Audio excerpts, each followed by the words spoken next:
Manan Anand. I am an interventional cardiologist. I have done my MBBS, MD, and DM in cardiology.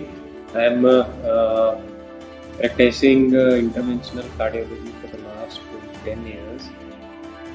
Currently, I am practicing in Amritsar, and majority I am dealing with complex interventional procedures like angioplasty, like pacemaker, like devices, like congenital heart, non-invasive cardiology also. And my keen area of interest is complex angioplasties and optical impedance tomography and cardiac resynchronization therapies and devices. I specialize basically in it, and currently I am practicing at Delno Scanning Center and Care Hospital and Delta Hospital.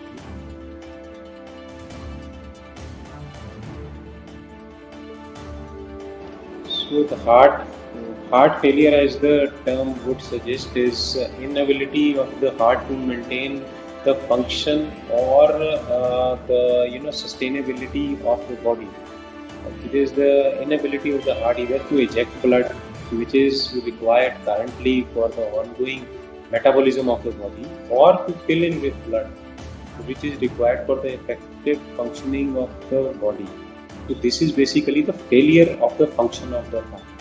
There are many reasons for heart failure, but the definition of heart failure is that inability to the heart to pump blood, to eject blood, to maintain the sustainability of the body according to its needs, or inability of the heart to fill with blood. It is the stiffness of the heart. So this is basically heart failure. And the incidence of heart failure depends whether it is a comorbid condition, whether it's a general population, a diabetic, a hypertensive, age related. So this is a very broader question which you are asking me. How common is it? At least you can say at the age of around 60 years, you will have an incidence of around 8 to 10%. It depends on the comorbidity. So there are basically a lot set of population who are at risk of developing heart. First of them are who had already had a cardiac disease in the form of any disease like a heart attack, कोई valve का disease हो, कोई heart attack करके heart कमजोर हुआ हो, heart की कोई infection हुआ हो, कोई myocarditis like a viral infection of the heart, weakness of the muscle of the heart, valve का कोई leakage या वॉल्व की स्टेनोसिस जो कि जिसको बोलते हैं वॉल्व बंद हुआ इन वर्नाकुलर लैंग्वेज, हार्ट अटैक हुआ हो किसी को, किसी के हार्ट की नाड़ी में कोई ब्लॉकेज फैला हुआ हो जिस करके हार्ट का मसल कमजोर हो, कोई पेशेंट्स जिनको के डायबिटीज शुगर हो, कोई पेशेंट जो हाइपरटेंसिव हो, स्मोकर्स हो, तो इन सारे patient subset of patients are at risk of heart failure. Plus जो बहुत स्ट्रेसफुल जॉब्स के अंदर उनके लिए coronary artery disease is one of the risk, और उसका भी हार्ट फेलियर से काफ़ी रिस्क है। और पेशेंट्स जनरली जिनकी फैमिली हिस्ट्री वो भी रिस्क पे हैं heart failure, sedentary lifestyle, obesity, ये सब चीज़ें, मतलब मोटापा, ये सब चीज़ें सारी की सारी पेशेंट को at risk of heart failure कर देता है। These are all risk factors. इसके अंदर कोई एब्सोल्युटली 1-to-1 थ्योरी नहीं है। The more the risk factor, the more is the prevalence or incidence of heart failure in a person. The less the risk factors or no risk factors, less will be the incidence. So it depends.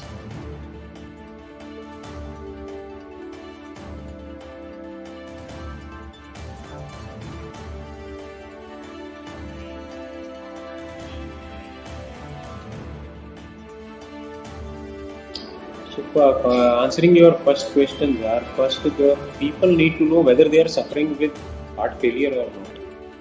सबसे पहला तो ये पता होना चाहिए, because shortness of there are majority of heart failure जो patients होते हैं उनके there are varied presentation and symptoms, मतलब कि बहुत तरह से उनको ये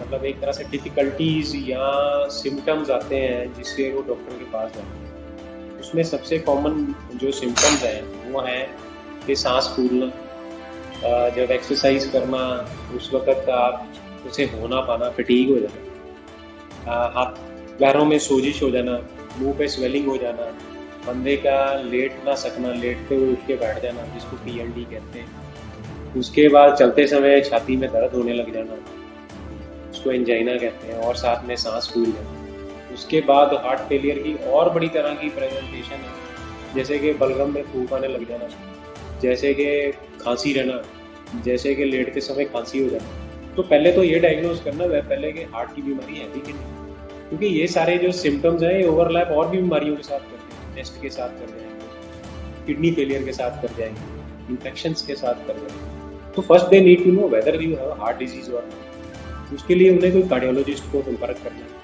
उनकी इन्वेस्टिगेशन होगा, जैसे कि ईसीजी हो गया, इकोकार्डियोग्राफी हो गया, होल्टर हो गया, टीएमटी हो गया, स्ट्रेस इको हो गया, इफ नीडेड एंजियोग्राफी हो गया।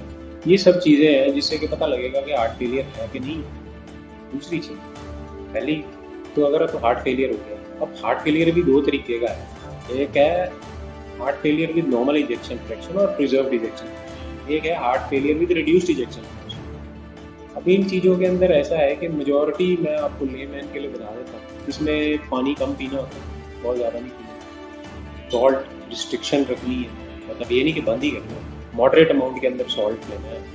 अपना लाइफस्टाइल जो है वो बहुत ज़्यादा एग्रेसिव या बहुत ज़्यादा हाइपर नहीं रहना है, ठीक है ना, सेडेंटरी लाइफस्टाइल भी नहीं रखना, मॉडरेट एक्टिविटी या एक्टिविटी इन मॉडरेशन रखनी है। उसके बाद स्मोकिंग या अल्कोहल बिल्कुल ही बंद करना है।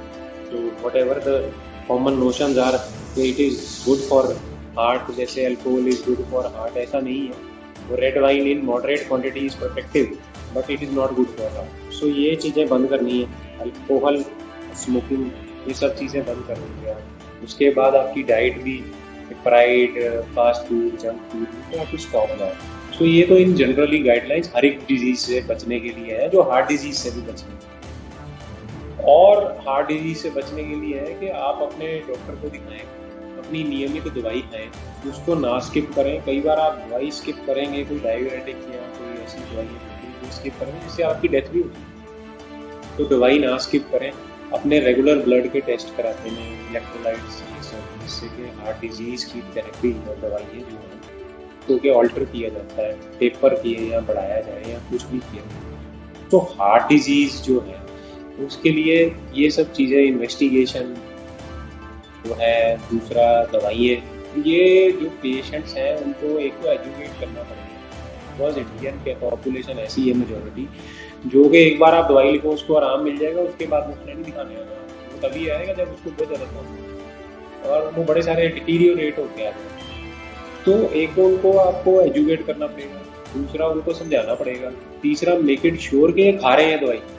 कई ऐसे भी लोग हैं जो बोल देंगे हम दवाई खा रहे हैं, दवाई लेकर नहीं जाते, खाते नहीं हैं, फिर वो डॉक्टर पे ब्लेम आ जाता है कि जी आपने हमें सही से गाइड नहीं किया या बताया। तो ये प्रॉब्लम्स बहुत ज़्यादा है इंडियन पॉपुलेशन के। बाद है कि ये सारी ट्रीटमेंट से ना मेजॉरिटी पेशेंट्स ठीक हो जाते हैं, कंफर्टेबल हो जाते हैं। तो थेरेपी समटाइम्स लाइफ लॉन्ग आपको लेनी पड़ती है। उसके बाद दिल, जो कि क्लास 3 या क्लास 4 हार्ट फेलियर के अंदर है, in spite of medical management या मैक्सिमल ट्रीटमेंट, उनके लिए डिवाइसेस आ गए हैं।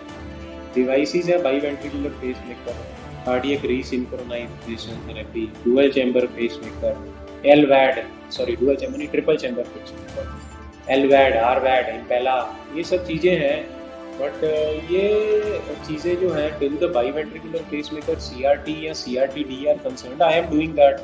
मतलब वो भी बहुत ज़्यादा इंसिडेंस नहीं है करवाने का, 1-2 केसेज या 2-3 केसेज में महीने के करता हूँ, because they are expensive therapy और ये people are not accepting it. उनके अंदर ये बेसिकली सोच नहीं है कि हम अगर इसको लगवा लेंगे या ये डिवाइस थेरेपी कर लेंगे तो हमें फ़र्क पड़ जाएगा।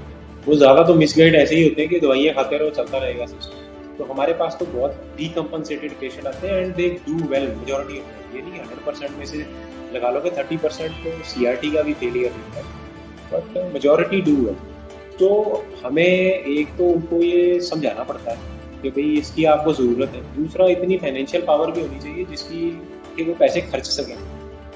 आजकल मेजॉरिटी जो इंडियन इकोनॉमी का हाल है, लोगों के पास एक तो पैसे नहीं है और अपनी बीमारी पे तो वो पैसे खर्चना ही नहीं चाहते। ये स्टेट ऑफ माइंड है इंडियन पॉपुलेशन का कि भाई डॉक्टर पैसे ले क्यों, हम अपनी बीमारी पे पैसे खर्चें क्यों। तो हम गाड़ियाँ नहीं ले सकते हैं, फ़ोन आईफोन ले सकते हैं 1 लाख रुपए का, पर अगर आप मेजॉरिटी, मैंने जो स्टडी की है ना, if you see a cross section of population of 100 people, you will find 15 to 20 people with an iPhone of at least costing around 50 to 60,000 rupees in their pocket. But if you tell them ना कि हाँ भाई आपके mother को या father को या आपको एक MI हो गया किसी वक्त और आपको 1.5 लाख रुपया अपने ऊपर खर्चा करना पड़ेगा, अपनी एंजियोप्लास्टी करानी पड़ेगी, यहाँ ये थेरेपी है, तो कोई पैसे खर्चने के लिए तैयार। This is basically the Indian diary. तो ये उनको एजुकेट करना पड़ेगा, उनको समझाना पड़ेगा, उनको बताना पड़ेगा कि ये थेरेपीज भी है और ये थेरेपीज का फ़ायदा है। तो ये हो गया कि न्यूअर मोडेलिटीज ऑफ ट्रीटमेंट। बाकी मैंने आपको जो थेरेपीज है उसके बारे में बता दिया, but everything according to heart failure, what you are trying to ask me or what you are trying to convey to people is all of things can start by educating people. ये सबसे पहली चीज़ है जो आपको लोगों को समझानी है कि भैया हार्ट फेलियर क्या है, इसमें क्या करना है, इसकी क्या ट्रीटमेंट है और कैसे हो सकता है। ये अगर आप बोलें कि हमारी बातचीत करने से कुछ नहीं होगा, it needs to be implemented, तो दैट इज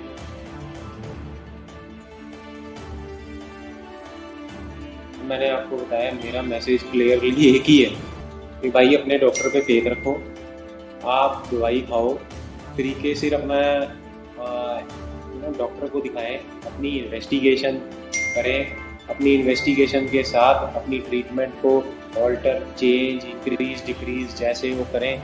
कोई जो हार्ट फेलियर के पेशेंट्स हैं, they are at risk of various diseases, pneumonia, infections, COVID, इन सब का उनको रिस्क रहता है। अपने को प्रोटेक्ट करके रखें, कोई लेमैन लोगों की बातों में मत आए, अपनी दवाइयाँ ना खराब बंद करें और ना अपने आप को खराब करें और ना ही अपने डॉक्टर के ऊपर ब्लेम करें और उनको भी बदनाम करें, ठीक है ना। और सबसे बड़ी बात यही मेरा मैसेज है पूरी की पूरी कम्युनिटी को, अगर डॉक्टर है ना एक, उसको आपको ट्रीट करके आपकी दवाई लिख के ना कोई बेनिफिट नहीं होता। आप पेशेंट एक डॉक्टर की एसेट होता है। अगर आप पेशेंट डॉक्टर से सेटिस्फाई नहीं होगे या खराब होते हैं ना, डॉक्टर आपको चाह के नहीं, ठीक है ना, आप उनके एसेट होते हो। Have believe in doctors, have faith on them, follow their treatment. Spending money on your health will benefit you only, not doctors. उसको कोई फायदा नहीं होने वाला है आप दवाई खाओ या ना, उसने तो घर जाना है अपना काम रोज का, ठीक है ना। It is your thing, you are at risk of various diseases and you should be educated कि भाई ये बीमारी आपको ही लगनी है, डॉक्टर को कोई फर्क नहीं पड़ता, ठीक है ना। और उसका ब्लेम डॉक्टरों पे डालने का कोई फायदा नहीं। मेरी OPD में बहुत सारे पेशेंट आते हैं, दिखा के डॉक्टर्स को आए, हाँ जी ये डॉक्टर ने हमें दिखाई जी, ये डॉक्टर ने हमें ख़राब कर दिया, ये दवाई हमने खाई नहीं, ये हमें सूट नहीं करी, ये महंगी है, ये सस्ती है। इन चीज़ों में लोगों का ज़्यादा ध्यान है। अगर आप किसी को दवाई लिख देंगे ना, जो भी IS-2 और प्लस ये valsartan, it is very expensive but it's a very good medicine for, बड़े सारे लोगों की डिस्नी इससे सेटल हो जाती है। पर आप किसी को बोलो ये खा लो, वो खाएगा 1-2 महीने, फर्क पड़ गया, एक गोली कर दी, फिर बंद कर दी। तो we cater that type of population, उसके अंदर ना हम लोग बहुत ज़्यादा एक्सपेक्ट भी नहीं करते पेशेंट से, हमें पता है कि इन्होंने यही रिएक्ट किया। तो मेरी एक हार्दिक लोगों से रिक्वेस्ट है एंड आई वांट के आप अगर हेल्दी रहे ना, मेरी अपनी फैमिली के अंदर भी ऐसे हार्ट फेलियर के पेशेंट हैं, I make them sure that they take regular medicine and they have been taking medicine for past 15 years, I make it sure, ठीक है ना। तो अगर मैं अपने फादर को यहाँ जिसको भी ऐसे ट्रीट कर सकता हूँ and they are doing well, so I request all the people that you have to spend time and money on your body for yourself. इसीलिए डॉक्टर इज जस्ट एक माध्यम ही है जो आपको गाइड करे, बाकी decision is in your hands. You maintain a healthy lifestyle, protect yourself from disease.